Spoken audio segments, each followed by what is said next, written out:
Today's a huge day. I'm moving into my co-working space. The camera's falling.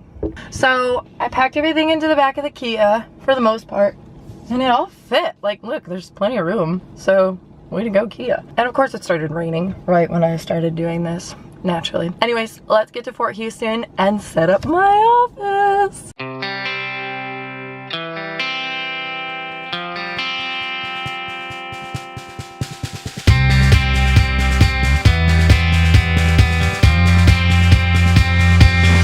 Desks are up. We have 2 rugs to pick from. Gotta put some artwork up and get all this stuff to like actually work on these desks put together, but slowly coming together.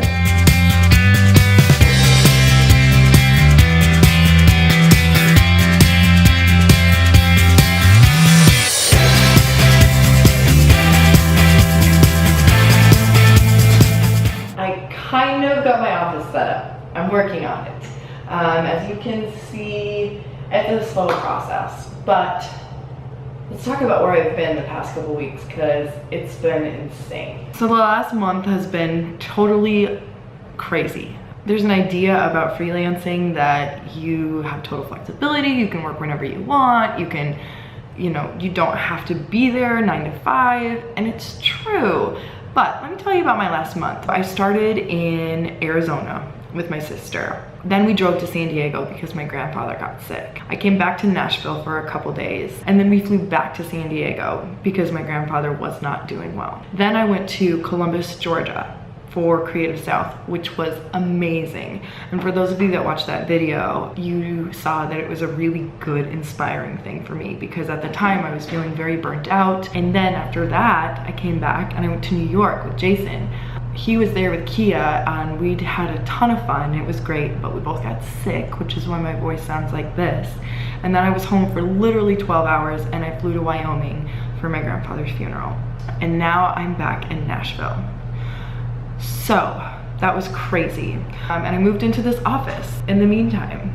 And while that's a lot and it was crazy, I'm super grateful for the opportunity that I have to freelance because with a full-time job, none of that would have been possible. However, with that being said, it's super important that I learn to manage this.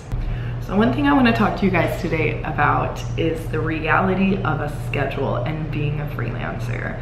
I think that there is this idealistic notion that as a freelancer you have full flexibility, you can work when you want, you can work from home, it's your life and you can choose it, which is 100% true. But after being gone here and there and everywhere over the last month, I can tell you that if you don't work, you don't get paid. And for me, I'm learning that it's very important that I need a set in stone schedule. For example, I moved into this office. As you know, I used to work from home and I had a great home office, but it wasn't working for me because I was not being productive. I didn't have a way to separate home from work, and therefore they blurred together and I wasn't productive in either. So now that I have this office, it's really helpful that I get up in the morning and I shower and I put on clothes and I come interact with other human beings and I have a place to do my work.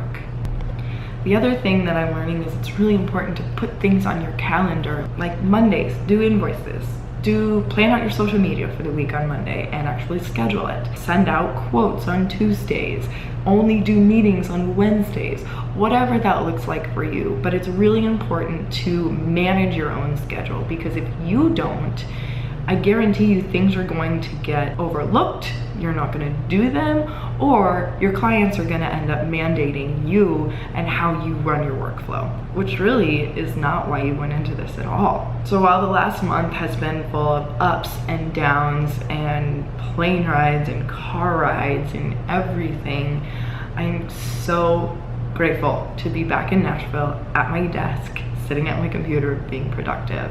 And from here forward, I'm going to have a schedule because I can't manage this workflow and be on the road like that. without one. So that's it for this week because I have to get back to work. But thank you to all of you who have subscribed. There's a couple new ones, so welcome. We're so happy to have you. And as always, we're just trying to grow a community of people who are going through the same thing here. So if you have things that you're struggling with or you have questions about, let me know down below. And of course, if you haven't subscribed, please do so. Again, thank you for being here, and I will see you next week. That's it for Designing the Work.